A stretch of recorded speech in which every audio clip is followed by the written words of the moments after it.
Keep safe and keep playing soccer. Because I love being vaccinated. What's your hope for everyone? I hope everybody gets the vaccine to keep safe and strong. Be happy, having fun everywhere. Everyone stay safe and hope you get the vaccine. I'm feeling good. Let's savor these moments. Made possible by the COVID-19 vaccine.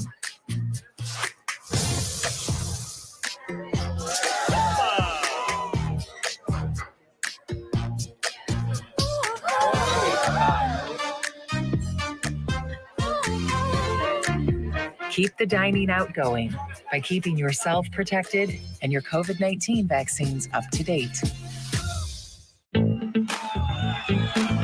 Let's relish these moments, made possible by the COVID-19 vaccine.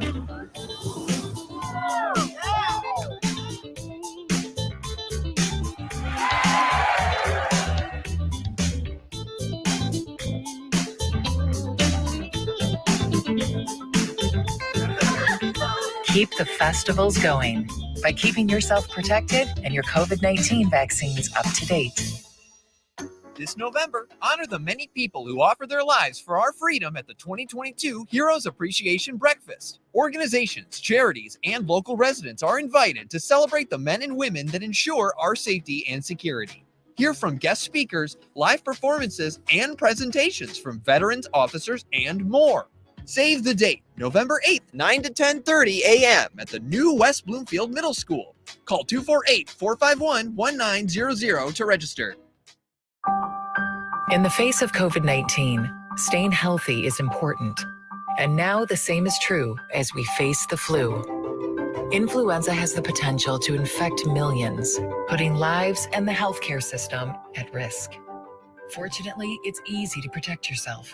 The flu vaccine is safe and effective, and with COVID-19 still spreading, it's essential. To see how you can hit this virus head-on, visit michigan.gov/flu. Now that the vaccine is available for children 5 and up, why do you recommend it? Kids are part of the community and they can spread COVID. We're seeing both healthy children getting sick from the virus as well as children with underlying health conditions. They can easily bring the virus home to other people that are vulnerable and make them sick as well. This vaccine can change that and keep children safe. It's essential that your children get vaccinated to protect them, to protect your families, and to protect those in the community around you. Let's whoop it up for these moments, made possible by the COVID-19 vaccine.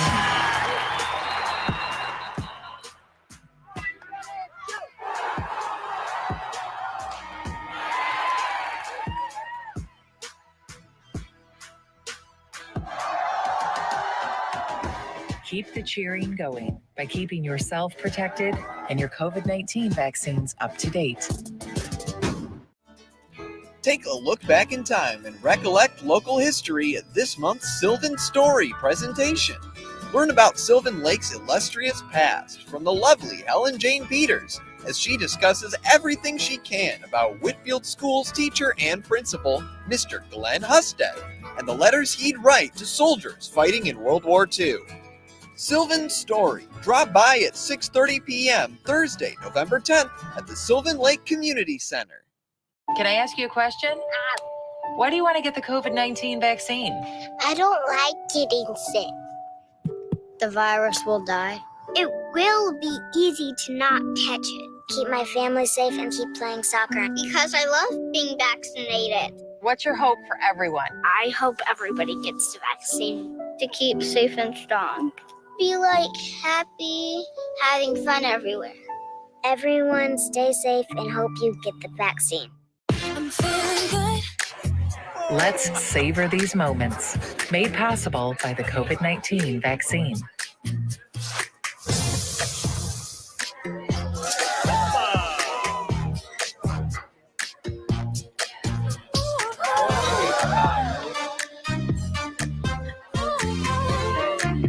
Keep the dining out going by keeping yourself protected and your COVID-19 vaccines up to date. Let's relish these moments, made possible by the COVID-19 vaccine.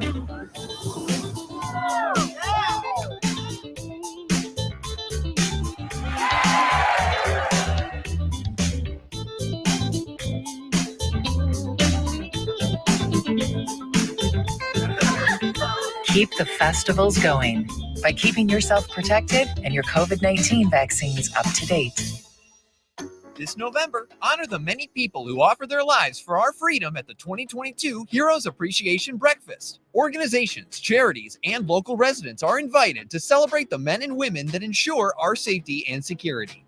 Hear from guest speakers, live performances, and presentations from veterans, officers, and more. Save the date, November 8th, 9 to 10:30 a.m. at the new West Bloomfield Middle School. Call 248-451-1900 to register. In the face of COVID-19, staying healthy is important. And now the same is true as we face the flu. Influenza has the potential to infect millions, putting lives and the healthcare system at risk. Fortunately, it's easy to protect yourself.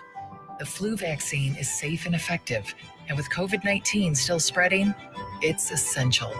To see how you can hit this virus head-on, visit michigan.gov/flu. Now that the vaccine is available for children 5 and up, why do you recommend it? Kids are part of the community and they can spread COVID. We're seeing both healthy children getting sick from the virus as well as children with underlying health conditions. They can easily bring the virus home to other people that are vulnerable and make them sick as well. This vaccine can change that and keep children safe. It's essential that your children get vaccinated to protect them, to protect your families, and to protect those in the community around you. Let's whoop it up for these moments, made possible by the COVID-19 vaccine.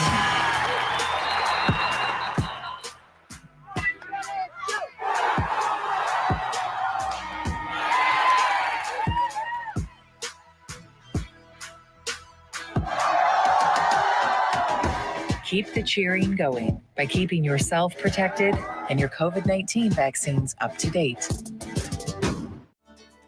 Take a look back in time and recollect local history at this month's Sylvan Story presentation. Learn about Sylvan Lake's illustrious past from the lovely Helen Jane Peters as she discusses everything she can about Whitfield School's teacher and principal, Mr. Glenn Husted, and the letters he'd write to soldiers fighting in World War II. Sylvan Story. Drop by at 6:30 p.m. Thursday, November 10th at the Sylvan Lake Community Center. You're listening to your radio homes for the Megacast, 89.3 WBLD Orchard Lake and 88.1 WBFH Bloomfield Hills. Today's edition of the Megacast begins now.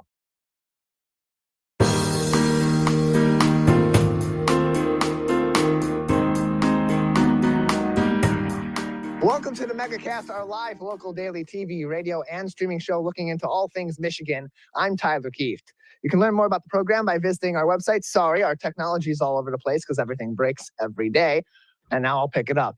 You can learn more about the program by visiting our website at civiccentertv.com/megacast and pick up all of our information there on our partnering TV, radio, and streaming networks across the state of Michigan, and find all of our programs on demand. Today, we'll be talking about a number of different topics of interest and importance to Michiganders like you, with individuals from all across the Great Lakes state.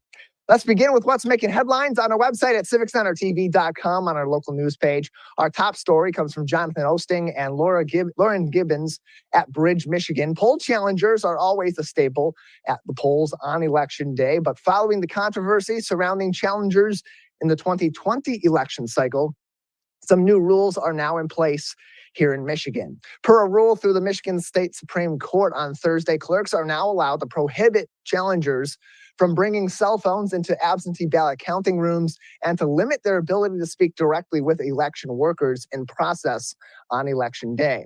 Justices in this ruling suspended a lower court ruling that blocked such provisions earlier on in this cycle, which was supported by Republicans who sued, saying these rules restricted the electorate's right to challenge the vote tallies. Democratic Secretary of State Jocelyn Benson, who is up for re-election on November 8th, called the ruling a, quote, rightful balance providing transparency while protecting voters from poll workers from disruptions and intimidation, and closed quote.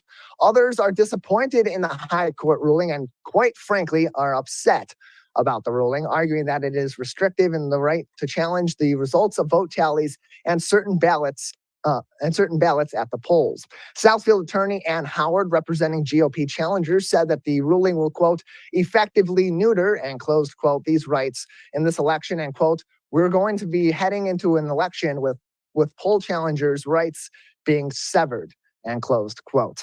Also making headlines today on CivicCenterTV.com's local news page from Lily Altavina at the Detroit Free Press. The Free Press is doing its part to show support for the Oxford community as we approach 1 year since the hallowed day in which a student opened fire at Oxford High School, killing 4 students and injuring several other students, as well as educators and staff. The Free Press team said, quote, we would like to collect messages of hope from you, Michiganders, from across the state as a show of solidarity and support for Oxford. Oxford community members are also encouraged to leave messages to their community or messages remembering the victims. They will share these messages on their website, freep.com, and on the podcast as well, closer to the end of November, and close quote. In this article, there is a Google form that is there for you to fill out these messages of hope and encouragement for the Oxford community and send them through and support them as we approach the 1 year anniversary of the unfortunate day, November 30th, 2021. At Oxford High School. Click through this article that will take you to the Detroit Free Press's website and their specific page for this article from Lily Altavina. And at the bottom of that article is that Google form you can fill out to send your messages to Oxford and their community. Finally, making headlines today on CivicCenterTV.com's local news page from Mark Torregrossa at MLive. Leaf raking alert.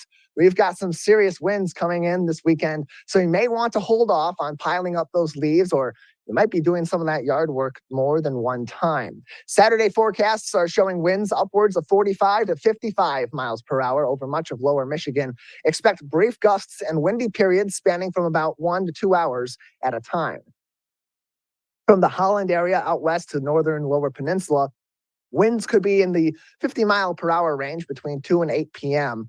on Saturday. Grand Rapids can also expect about 50 mile per hour winds, with southeast Michigan and the lower peninsula coming up at about 45 miles per hour. You can see the full article by clicking through on our local news page for additional forecast information, as well as some very helpful and detailed maps from Mark Torregrossa and the team at MLive. All those headlines on our website today at CivicCenterTV.com on our local news page, along with helpful links to COVID-19 updates from the CDC, the MDHHS, and the Oakland County Health Division. We have a great show ahead on this Friday edition of the Megacast. Up next, we'll talk cybersecurity and protecting your small business online with Single Point IT's Tim Nakapahu. This is the Megacast. Now that the vaccine is available for children 5 and up, why do you recommend it? Kids are part of the community and they can spread COVID.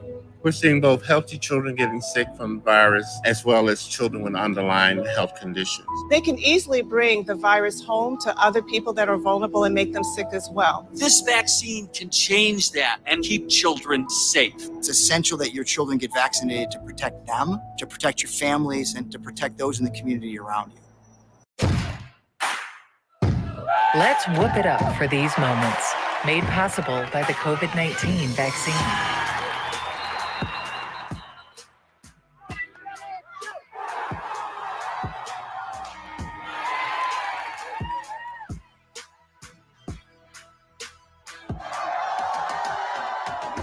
Keep the cheering going by keeping yourself protected and your COVID-19 vaccines up to date. Take a look back in time and recollect local history at this month's Sylvan Story presentation. Learn about Sylvan Lake's illustrious past from the lovely Helen Jane Peters as she discusses everything she can about Whitfield School's teacher and principal, Mr. Glenn Husted, and the letters he'd write to soldiers fighting in World War II. Sylvan Story. Drop by at 6:30 p.m. Thursday, November 10th at the Sylvan Lake Community Center. Can I ask you a question? Why do you want to get the COVID-19 vaccine? I don't like getting sick. The virus will die.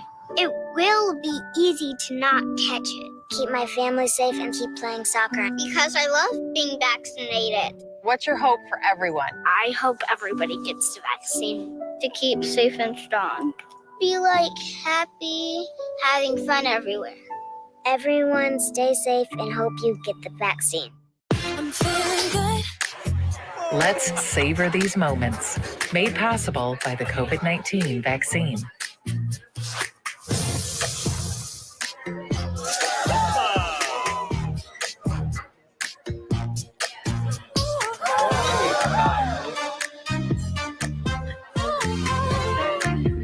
Keep the dining out going by keeping yourself protected and your COVID-19 vaccines up to date. Let's relish these moments, made possible by the COVID-19 vaccine.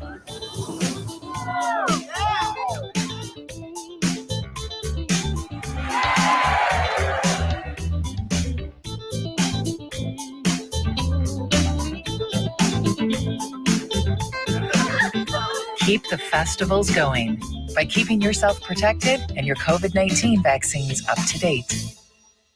This November, honor the many people who offer their lives for our freedom at the 2022 Heroes Appreciation Breakfast. Organizations, charities, and local residents are invited to celebrate the men and women that ensure our safety and security. Hear from guest speakers, live performances, and presentations from veterans, officers, and more.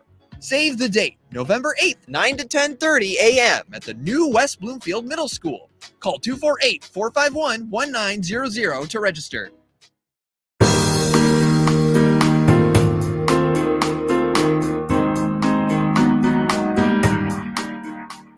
Welcome back to the Megacast, our live local daily TV, radio, and streaming show looking into all things Michigan. I'm Tyler Kieft. Learn more about our program by visiting our website at civiccentertv.com/megacast, where you'll find more information on our partnering stations all across the Great Lakes state, including My Michigan TV. Joining us now on the program are a couple of individuals from a local company that has expertise in IT as well as cybersecurity for your local business as we approach the holiday season, the shopping season, and often around this time of the year, people take their business back home with them. And even after 2 years of COVID-19 and precautions being taken, a lot of people are doing their work from home anyway. How do you protect your business, and how do you as an individual protect your own cybersecurity at home when you're doing work? And taking in outside information as well. Joining us now is Tim Nakapahu, owner and operator of Single Point IT, along with the president of the company too, a nice surprise, Eric Connolly, also joining us on today's edition of the Megacast. Thank you both for being with us today. Good afternoon. How are you doing? Appreciate having both of you on. Tim, let's start with you. Just tell us a little bit about Single Point and the services that you provide to businesses all across the local area. Yes, Eric and I are the owners of Single Point Technology. We've been in the IT industry for a combined total of about 40 years now. We've been doing business in the Oakland County for about the last 15 years. Eric was previously in the automotive industry. I myself was installing infrastructure systems across the U.S. for major corporations, but we are an MSSP, so we're a managed security service provider. So we focus on bringing an IT service for a fixed value, we focus on bringing a maximum value for your fixed IT budget. But we do offer a complete managed service for everything from the ground up.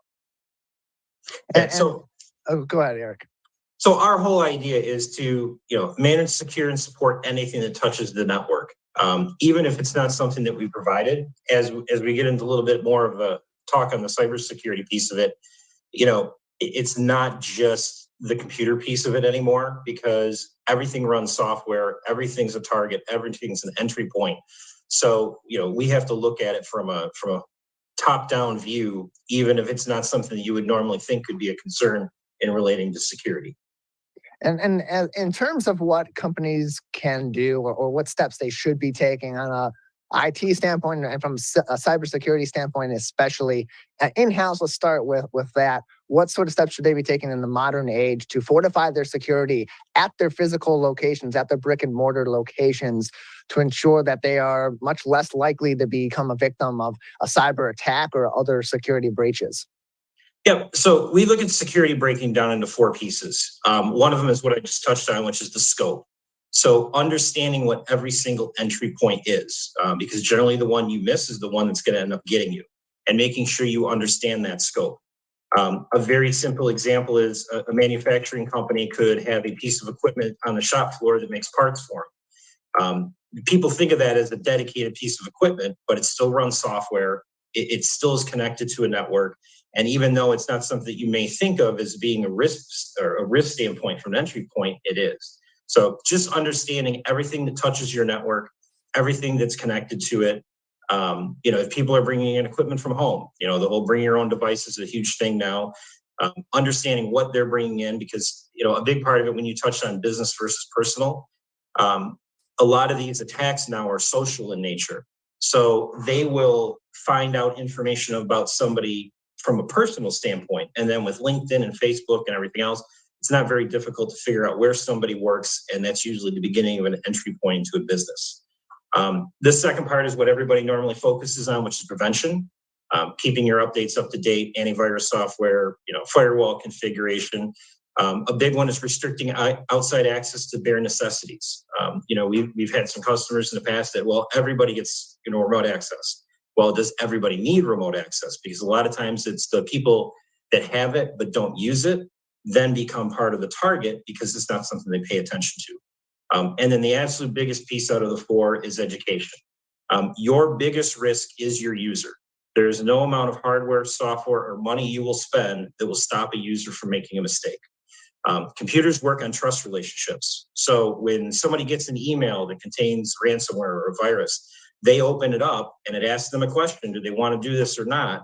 Once they hit yes, they've told the computer to trust whatever that software does, and nothing is going to stop it from that standpoint out. And that's really where we try to focus, is on the educational piece of it. Because again, you can put as much in as you want from a technology standpoint, but someone coming down, sitting down and pushing that button still puts you in the same risk as everybody else. And then lastly is remediation. So again, regardless of the amount of security you put in place, you have to be prepared for the event. And how do you remediate and how do you reduce your downtime? Ransomware is the thing that's on everybody's mind now. And 4 or 5 years ago, when a ransomware attack happened, the option was you unplugged everything because you didn't know where it came from. You don't know who did it. You don't know how it started. And since it's such a pervasive and invasive attack, the only option is just to unplug everything, plug each piece in one at a time until you find out where that attack came from. And so the remediation time, even now that we have the ability to mitigate these attacks, slow them down, and not bring the business down to a complete halt, having a remediation plan, because your second biggest risk beyond the ransomware attack itself is the downtime that it causes. And everybody thinks of that downtime from the standpoint, well, I lost all my information. Well, the second part of the downtime is how long does it take it to fix it, get everything back up and running, and find out where the problem came from so we can make sure it doesn't happen again. We hear so often too about companies, especially small business nowadays, that are becoming more fruitful targets, or more interesting targets is probably a better way to put it, for hackers and particularly for ransomware attacks too. What about small businesses makes them such an interesting target for these hackers to go after, and what should these businesses be doing to prepare themselves for the potential of a ransomware attack, which is much higher now than it ever has been in the past, on top of those prevention methods that you already have spoken about, Tim and Eric? So part of it is automation. There are automated tools that go out and look for vulnerabilities in systems. So, the idea always is there's somebody sitting behind their computer going out and trying to find these things and actively working as a person. A lot of times they have computers set up. They just go out and they look for vulnerabilities that are out there. You'll hear a lot about Internet of Things devices, IoT devices getting hacked. So you buy a camera or you buy something like that for your home. You don't change the username and password for it. It's exposed to the internet. They will then use that device to become they call it a bot, to go out and find other devices that they can get into. So, automation now becomes, it doesn't matter how big or how small you are. If you have a device connected to the internet, they can go out and find out if there's a vulnerability. And, the other thing is this is run like a business. So they get a report of everybody who's vulnerable for the day. And, they do some investigation, they do some work, determine how good of a target it is. And then that's how they go after them, how much more they go after them from an actual work standpoint versus continuing to just do some type of automated attack. And again, the other part of it is the social aspect of it.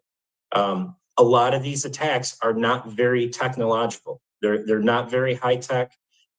They're emails that are sent to somebody, trying to get somebody to create a response to the email that's sent, or they're twofold in the fact that somebody's had a compromise with their personal information at home, And then again, most people, the number's around 90%, they use almost the same password or a very close variation of the same password through their entire life. So the password they use for their email on their computer at work is very close to the password they use for their, Facebook and Instagram and things like that.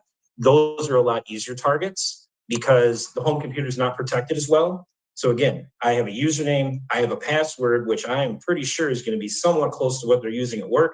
And then again, through social media, I can find out where they work, determine how good of a target is, and then be able to go after them from that. So again, that all comes back down to the educational piece of it, because people have to understand what they're clicking on, things to look for, how to determine whether an email could be phishing, whether it's real or not. That's why we push the educational piece so much. And then the second part is just a lack of a secure infrastructure. So we will talk to most people, and again, they will look at it from the preventative standpoint. Oh, I have antivirus, I have firewall, I have this, and I keep my updates up to date. There is a lot more to it to secure the infrastructure than just those pieces. So they have an idea that they're secure, so they think that they've done enough, and that creates complacency. And that's how they start to get in. More information and to get in contact with Eric and Tim from Single Point, you can visit their website, singlepointit.com, singlepointit.com, or call them 248-550-0820, 248-550-0820. Before we let you go, Tim, I want to go back to you and just ask, many companies, they may have their own internal IT department or IT expert, but for those that maybe aren't able to have those resources on site or on hand, on call for their company, why should they be consulting or consider consulting with a company like yours to provide these services for them, as well as some security interventions and solutions? Well, that's a great question.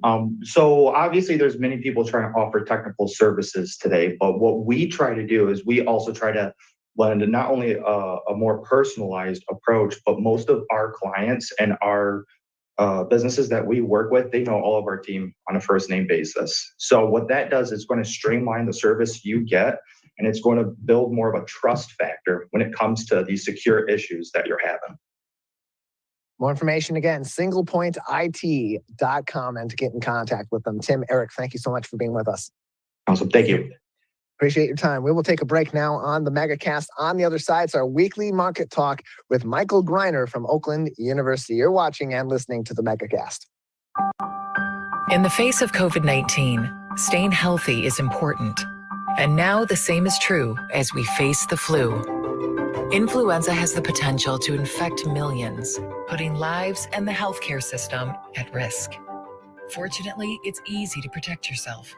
The flu vaccine is safe and effective, and with COVID-19 still spreading, it's essential.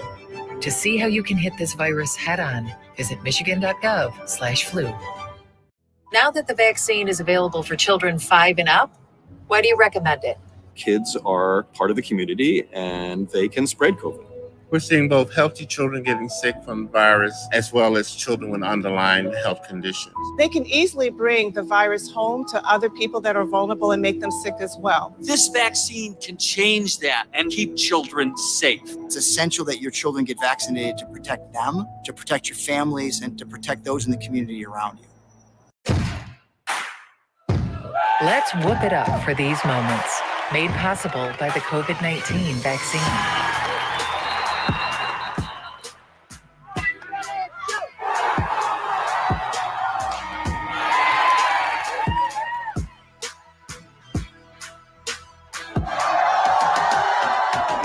Keep the cheering going by keeping yourself protected and your COVID-19 vaccines up to date.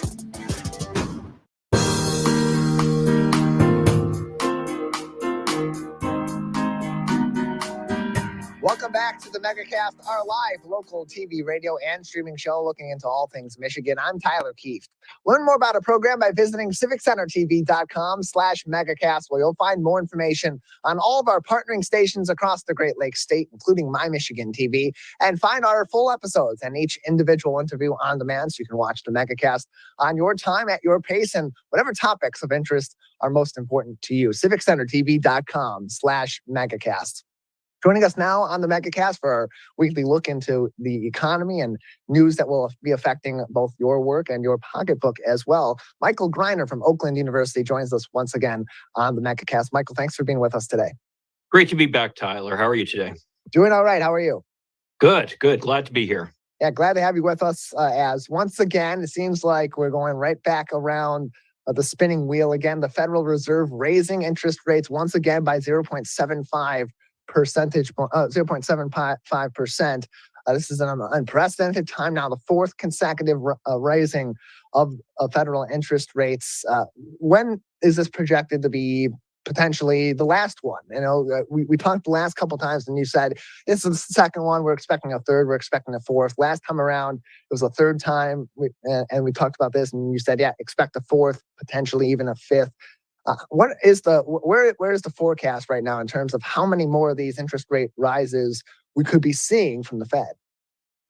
Well, I hate to say it, but I'm afraid we're probably not done with it. In fact, that's the big message that we got from Chairman Jerome Powell's announcement.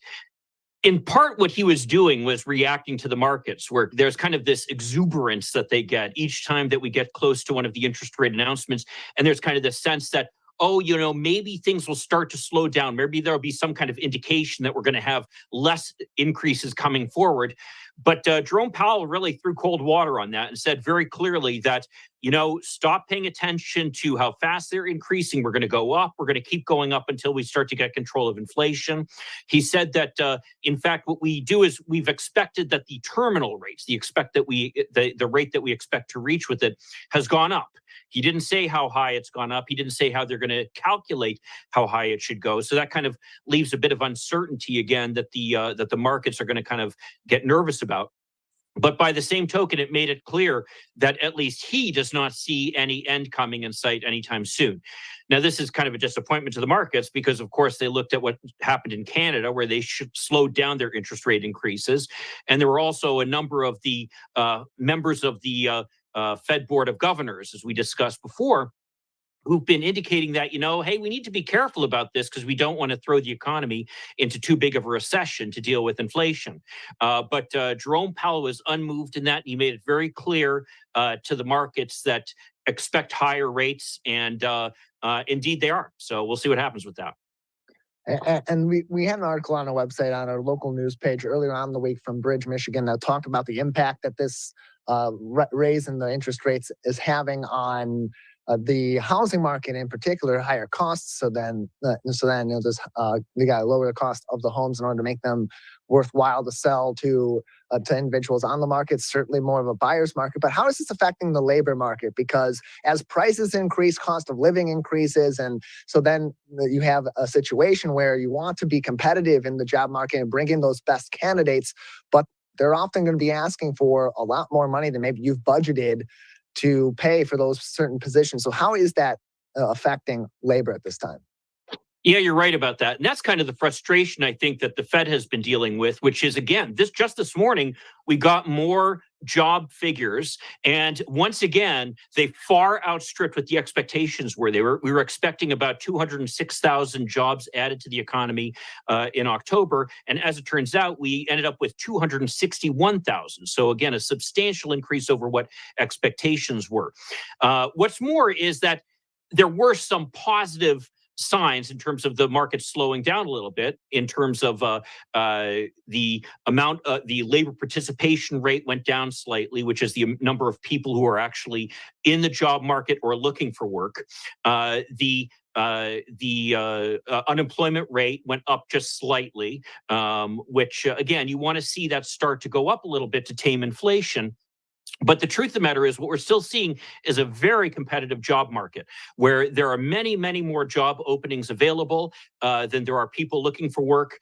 And what we've seen is, even with some of the tech giants, for example, announcing that they're going to have some layoffs, like, for example, Lyft announced that they're going to have some layoffs. Amazon, who you'd think would be hiring like crazy right now with the holiday season coming right now, has said that they're actually going to have a hiring freeze. despite those things, you still see that there are many more jobs out there than people looking, and that really does create upward pressure on wages, which is, again, what we've seen. So that's kind of the concern that the Fed has, which as long as there is this upward pressure on wages, it makes it harder to get control of inflation, both because on the one hand, people have more money to spend, so they're willing to pay more for the goods and services that they're going to buy. But also then the employers need to spend more to get the workers, and then they want to pass on those costs to the employees. So it ends up being kind of a cycle here that gets hard to get control of. We're joined by Michael Greiner from Oakland University on today's edition of the Megacast. Of course, you can learn more information about Oakland University programs and their business school by visiting oakland.edu. That's oakland.edu for all of that information. We've talked about recently companies across industries trying to cut costs or at least consolidate some of those costs by joining forces with other companies. That's now affecting the publishing industry. Actually, the court blocked what was a proposed merger between Simon & Schuster and Penguin Random House recently. And that would have been a $2 billion merger. The argument being out of favor for that merger, that it would very negatively affect the leverage that authors would have in those negotiations with these publishers. Tell us about that and what ultimately led to these two publishing giants that are suffering higher costs and certainly the impact of inflation and the market at this time not being allowed to merge, which was something we saw earlier on being a theme with the airline industry. Yeah, this is actually, I think, going to go down as being a very significant decision in many respects, because in the past, the way that courts have looked at mergers has been what's going to be the impact on consumers. And generally speaking, what's been amazing is that most of these mergers, most of the consolidation in these industries has actually, generally speaking, been pretty positive for consumers. Like take a look, for example, speaking of the book industry, at Amazon. Generally speaking, Amazon right now is practically a monopoly in the book selling industry. But yet for most consumers, we've really benefited from it. There has been lower prices, who here hasn't ordered something on Amazon and been able to immediately download it or get it delivered that day sometimes from Amazon? I mean, it's wonderful. And so generally speaking, people are very happy with some of these larger companies that have really focused on trying to deliver benefits to the consumers. But it has to cut somewhere, though. There has to be some impact that's felt. And the place that's being felt actually is in the sellers of goods and services to those large companies, rather than what's called a monopoly, where you have one large company selling to lots of consumers. What you've got is what's called a monopsony, with one large company buying from lots of sellers.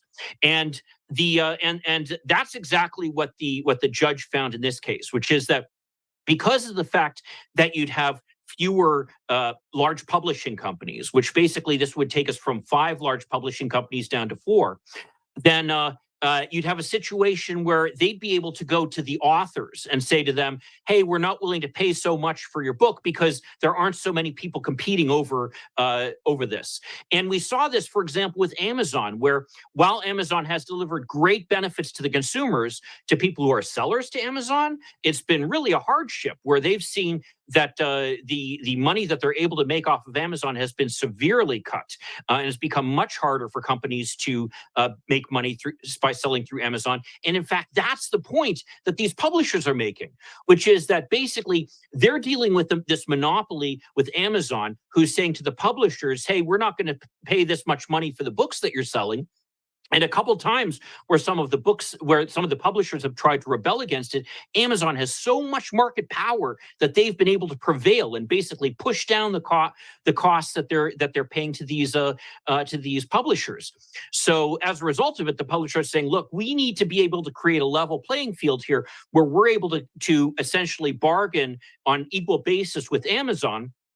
But yet, by the same token, what that does is creates a situation kind of downstream then for the authors who are saying, well, then it creates a situation where we don't have any bargaining power. And so that's kind of the vicious cycle, I think, that the antitrust enforcers have been trying to deal with. And this, frankly, has been a priority, I think, for the Biden administration. You know, President Biden has raised this a number of times. There have been calls for this, including by many economists for quite some time, that really there's this concern with this increase in consolidation we have in the American economy, that what it does is it leads to less dynamism in the economy, less innovation, less investment, less exciting new things happening. And there's actually been evidence that in our economy, with fewer job starts, for example, leading up to the pandemic, less new businesses starting up. And so as a result of that, there's definitely this move to try to address it. But the problem is that we've kind of created so much consolidation already that each of these arguments for consolidation seem to make a lot of sense. Like the publishers, they've got a good argument. Hey, we're trying to deal with Amazon, you know, but yet the excuse me, the authors are saying, hey, we need to stop this. And at some point it just has to stop and kind of start to be undone. And so I actually applaud the judge on this. We'll see if this ruling stands, because again, this typically has not been the approach that the courts have taken to addressing antitrust cases. But it may not matter anyway, because as it turns out, there's a deadline for Penguin Random House to finalize this deal, and they're coming up on that deadline. And as a result of that, even though they've said they're going to appeal, it might not matter because it may get them past the deadline anyway. So I guess we'll see what happens with that. But I think that it's a very strong signal that maybe there's a slight change that's starting to happen now in the courts, where they're starting to consider the fact that these consolidated industries have resulted in sellers really being hurt, not just consumers. We're joined by Michael Greiner, Assistant Professor of Management at Oakland University's School of Business Administration, on today's edition of the Megacast. More program information from Oakland University and School of Business Administration can be found at oakland.edu. That's oakland.edu for all of Oakland's programs and more information from the university. Michael, lastly, we've heard so much over the last several months with inflation, with the state of the market, especially about the rise in gas prices. Gas prices are significantly higher. They keep going up. They keep going up. Now we're hearing that they're going back down, but they're still almost $1, and in some places well over $1 over where they were priced a year ago. That being said, oil companies across the board are making record profits. And this week, President Biden came out arguing for some counteraction against that in the form of a windfall profits tax. We also know that the United Kingdom considering similar actions against the oil companies. Tell us about A, what's the motivation behind that strategy from the government? And B, if that is to be the case and that is to be enacted against these companies, how could it affect regular Michiganders at the pump? Great question, and I think the first answer to the part of your question about what's behind it is, I think it's politics. You know, I was just reading an article the other day about how the chief of staff to the president right now is obsessed with the price of gas. It's the first thing that he checks every day, and in fact, there's a lot of evidence that President Biden's favorability rating is tied almost directly to the gas prices, which seems kind of ironic given the fact that the reality is the federal government actually has relatively little control over the price of gas. The price of gas is set on a global market where basically you've got a certain amount of oil that is available, you've got a certain amount of oil that's demanded, and there's kind of this market where you have the buyers and sellers negotiating to figure out how much they're going to pay for it. And it's purely based upon economics 101 principles of supply and demand. Well, as it turns out, we have relatively high demand because we've been coming out of the pandemic and people are driving again. So that's increased demand. At the same time, as supply has come down for a couple of reasons. You have number one, the fact that we have this war going on in Ukraine, and Russia, of course, is a major supplier of oil, although not necessarily a big supplier of oil to the United States or to the UK for that matter, but they are a supplier to the world. And again, it's a global market where, oil prices here in the United States are based as much upon what's going on in India or China as they're based upon what's going on here in the United States. So you can't look at it just within that context. Now, the oil companies make the point, and they're quite right about this, that they have very little control of oil prices. And as a result, they shouldn't be penalized for the fact that they're making a lot of money now, because back during the recession that we had as a result of the COVID pandemic, when everybody stopped driving and oil prices basically dropped through the floor, they lost a lot of money. And that's the second reason right now that we have lower supply, which is that here in the United States, a lot of the oil companies took a bath during the pandemic, losing literally billions of dollars. And a lot of the smaller oil companies actually went out of business as a result of that. There's a lot of argument in some of these congressional races about fracking and should it be done. Well, the reality is there's not a lot of fracking going on anyway, because of the fact that so many of these frackers lost their shirts during the pandemic, so they don't want to invest in that again. Now, the concern that I think is legitimate here, though, with the oil companies is that if they're making profits, they should be reinvesting then in trying to create more exploration or invest in new alternative technologies or do something with the money that's going to benefit the economy overall in terms of our energy future. And we saw a great example of this with Shell, which just announced a massive profit of $9.5 billion. That's double what it earned in the same quarter last year. Unbelievably, though, it's actually down from what they earned the prior quarter, just giving you an idea of how much money they're making right now as a result of these higher oil prices. But at the same time, what are they going to do with this money? Are they going to invest it in new drilling and new exploration and new pipelines? No. What they're going to do is that they're basically going to give it to their shareholders in the form of dividends and in the form of stock buybacks. Now, obviously, I'm all about encouraging investment, and it's great that shareholders are being treated well. But, that I think is really what sticks in the craw of a lot of people when they see that these companies are making so much money and there is this kind of reduction in supply out there. And yet they're not doing anything to address supply when they could be doing something with all this money that they're making. And instead, they're basically just returning money to the shareholders. So I would rather see personally, rather than something that's a tax on windfall profits, I would rather see something that addresses more the longer term issue that we've seen here in the United States about all the money that's spent on stock buybacks. And in fact, there are some proposals out there to try to address that, because that's one way that I think companies have really been able to drive their stock prices higher without investing in anything meaningful that actually helps the economy. And I think the more that we can shift businesses to actually investing in meaningful investments, that would be something that would benefit our economy quite a bit in the long run. Something's happening in the market. We'll certainly be hearing a lot about it from Michael Greiner each and every Friday here on the Megacast. Michael, thank you for joining us again. Great to be here. Have a great weekend, Tyler. You as well. We'll take a break on the Megacast. On the other side, we'll talk to one of over 320 charities and nonprofits supported on the Share Detroit platform. This one in particular that focuses on support for mental health for our young people right here in Michigan. You're watching and listening to the Megacast. Take a look back in time and recollect local history at this month's Sylvan Story presentation. Learn about Sylvan Lake's illustrious past from the lovely Helen Jane Peters as she discusses everything she can about Whitfield School's teacher and principal, Mr. Glenn Husted, and the letters he'd write to soldiers fighting in World War II. Sylvan Story. Drop by at 6:30 p.m. Thursday, November 10th at the Sylvan Lake Community Center. Can I ask you a question? Why do you want to get the COVID-19 vaccine? I don't like getting sick.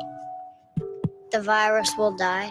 It will be easy to not catch it. Keep my family safe and keep playing soccer. Because I love being vaccinated. What's your hope for everyone? I hope everybody gets the vaccine to keep safe and strong. Be happy, having fun everywhere. Everyone stay safe and hope you get the vaccine. I'm feeling good. Let's savor these moments. Made possible by the COVID-19 vaccine.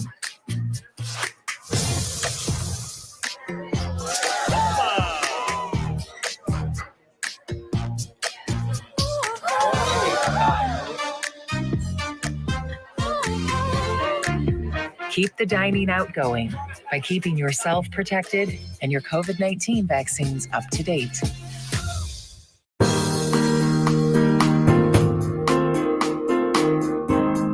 Welcome back to the Megacast, our your live local daily TV, radio, and streaming show about all things Michigan. I'm Tyler Kieft. Each and every week, we speak to multiple charities from Share of Detroit that are supported on their platform at sharedetroit.com about all the sharedetroit.org, my apologies, but all the great things they're doing to support a number of different people in our communities. Joining us now is one organization that's working to strengthen mental health resources for young people all across this our local area. Carla Truxell is the founder of SPN Survivors and joins us now on the Megacast. Carla, thanks for being with us today. Thanks for having me. Appreciate having you on. First of all, just give us a little bit of a background and tell us about the mission of SPN Survivors. Well, our mission is to engage and equip communities to strengthen mental health, to prevent suicide among teens and young adults. And how we got here is because my husband and I lost our nephew to suicide back in 2010. And his death ripped a hole through my heart and shattered my world. And it was a very traumatic loss for me. And I was not okay. And within a couple months, I knew that I needed help, that I needed something, but I didn't know what that was called, who to ask, where to turn. I remember doing a half-hearted Google search, but I didn't even know what words to use. So unfortunately, that led to my suffering in silence for 2 years until a TV show of all things, Supernatural, and a convention more specifically that helped open my eyes that I needed counseling. And out of that journey, my husband and I realized we needed to take our loss and pay it forward to help others. So that's how SPN Survivors got started. My husband and I thought we were just building a website to shine a spotlight on resources. We had no idea we were starting a nonprofit, but thanks to the TV show and the fandom of Supernatural, they had other ideas. Because I had reached out to the company that puts on the conventions and asked if I could have a table in the vendor's room. I said, I don't have a thing to sell. I just have a conversation I want to start. And I did that in March of 2015. And I had no idea that Jared Padalecki, one of the lead actors of Supernatural, was launching an Always Keep Fighting campaign. And that happened 10 days before that convention that I had that first table at. And so I had no idea he was doing that. He had no idea there was going to be a mental health presence there. And the energy in the room that weekend was incredible. And what we realized is that there are people suffering in silence all around us. And you just don't know it because you're not talking about it. And our table gave people permission to talk about things they normally don't talk about. It was a safe space to open up. And it just really opened our eyes to the need that was out there. And so when we went home, I remember telling my husband, we got to get registered. We got to get legit. This is going places, because the fandom was just like, yes, please. So we got the advice to take a year to figure out what it is we wanted to do. So we started out as a business charity and then became a nonprofit in April of 2016. And so where did that go from that day in 2015 you were mentioning and all those conversations you had with fans at that convention and just on mental health and then that 1 year of thinking over and deciding where you're going to go with this, with SPN Survivors, where did that ultimately lead you in terms of the resources that you're continuing to provide, but also those services that are connecting individuals to strengthen mental health at a community grassroots level? I have the fans to thank for all of this. We've let everything kind of grow and develop organically. So after that first convention, I got the idea that we needed to come up with something tangible that people could, because we use our senses to self-soothe. So we wanted something tangible, something that was visual, something that you could hold to help you during your struggles. And we came up with stuffed animals. We called them battle buddies. And moose and squirrel are a given because those are reference to the characters in the show. And then we've developed 5 other ones around that. But when we first introduced those, the fandom is full of teachers and mental health professionals, and they took those animals, they took them to work and used them with their students and with their clients, and then gave us feedback on how that was working, the impact they were having, and that gave us the idea then to create comfort kits. So we started reaching out to the social workers and hospital ERs and schools and other places, and developed a comfort kit to support people who are struggling. So that's one of the resources that we provide. And then the fact that I had to work so hard to find the help that I needed, we will always be shining a spotlight on the other nonprofits that are out there, the other organizations that are there to support people. So we have 4x6 cards that we have one for Wayne County, we have one for Oakland County, we have one for the Lansing area, and then we have a nationwide one. But all of that has come to life because of those conversations that we have when we go out in the community, whether it's a table at a fandom convention or anywhere locally. We take all that information that we learn from talking to people and find ways to pay it forward to help others. You can find more information by visiting spnsurvivors.org, spnsurvivors.org, or by going to sharedetroit.org, going to the Find a Nonprofit section and just searching for SPN Survivors. We're joined on the Megacast today by the founder of SPN Survivors, Carla Truxell, on today's program. And Carla, I want to go over another great effort that you're doing. It's called the AKF Squad. Tell us about the AKF Squad. It's one of the many different initiatives that has been undertaken by your organization, and give us a little bit of a background on this particular one. So that the AKF Squad is, we realized early on that there was a gap in education, I guess, that a lot of people use the terms mental health and mental illness interchangeably, and they're not the same. So we realized there needed to be an education component, and we started out the AKF Squad being that education piece. But then somewhere in there, we realized our battle buddies, they had people really connected with those. And so they became our messengers of mental health. And once we got the idea to bring those to life, the stuffed animals to life through illustration, and give them names and occupations, and assign them a healthy coping skill and a building block, they have become the AKF Squad. So the AKF Squad has kind of developed organically and shifted a little bit over the last few years. But we are creating card sets. It's kind of, for the animals, it's kind of like a Pokemon meets baseball card. So we've created a card set introducing those to create simple, easy to understand language for parents to use with kids, teachers with students, or therapists with client using the animals. And then we've created a card set for the building blocks. And then we're working on the card set for the coping skills, which we're using music as the theme for that. So the AKF Squad is in my opinion, a really cool creative endeavor that we're using. And we have a lot of people who are excited about what we're creating, because we're taking that same content and creating a mental health coloring book with it as well. And we're looking forward to getting that all done and out there so we can share it with everyone.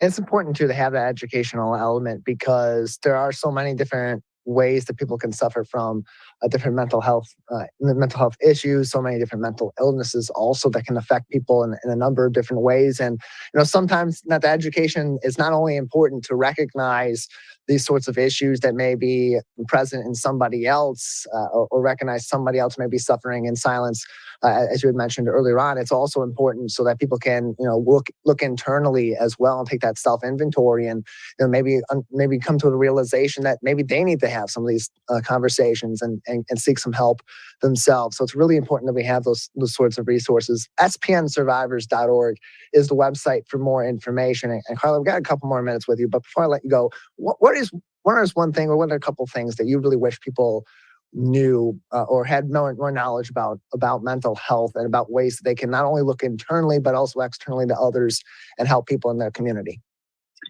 Well, the first piece is understanding what mental health is. Like I said, the terms mental health and mental illness get used interchangeably a lot. And so we like to point out that just like physical health is not the same as physical illness, you do things every day to take care of your physical health, to avoid having physical illnesses, and the same can be done for your mental health.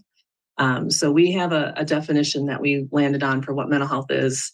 And so this is one of our things that we try to communicate with people everywhere we go. And that is that mental health affects how you feel, how you think, and how you behave as you cope with life. It determines how you handle stress, how you relate to others, how you make choices and perform at work, at school. So in a nutshell, mental health is everyday living. And that's become one of our taglines, is that everyone has mental health. You can't go through a day without it impacting your mental health. And so just having that basic understanding, and then having the tools to understand what you can do to better manage your mental health. Because I I talk with my hands a lot. So we always say, if this is crisis over here, there's so much we can do way back here to make a difference so people don't get to crisis. And we really want to focus on those early stages to make a difference there. More information, spnsurvivors.org, as well as ways you can get involved and support them in all their efforts throughout our local area. Carla, thank you so much for being with us. Thank you. One more time, that's sharedetroit.org or spnsurvivors.org to go directly to their website and learn more information. That is going to do it for this week's editions of the Megacast. As always, you can keep up to date with us, find all the places that we're airing on TV, radio, and on the web in your local area, and find our full episodes and each individual interview on demand as well. civiccentertv.com/megacast. Big thank you to our crew, Calvin Brown and Jared Clark at the studio of My Michigan TV, for making this program possible each and every day, to you for joining us all throughout the week. That's it for today's program. We'll return soon with a new episode.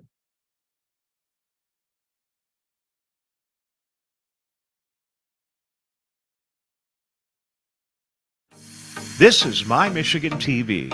Around here, we just call it My.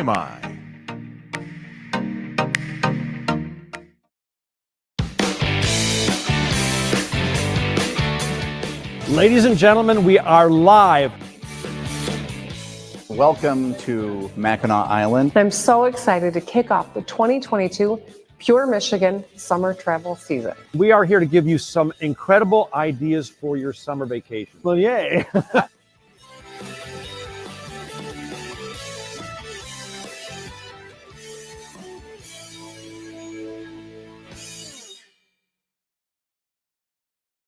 $89.3 in Lakes Michigan. And as FM. you notice, I'm not in my studio. I don't have a big mess of stuff behind me that looks like a bomb went off in a junkyard. I'm actually in Port Huron at the Blue Water Convention Center, and it's the Michigan Fun Convention put on by the people at MichiganFun.com. My good friend Mike Sukent. And sitting next to me, of course, is Ken Fishong, a good friend of mine. But as I turn, I've got to remind everybody watching that directly over our shoulders, that is a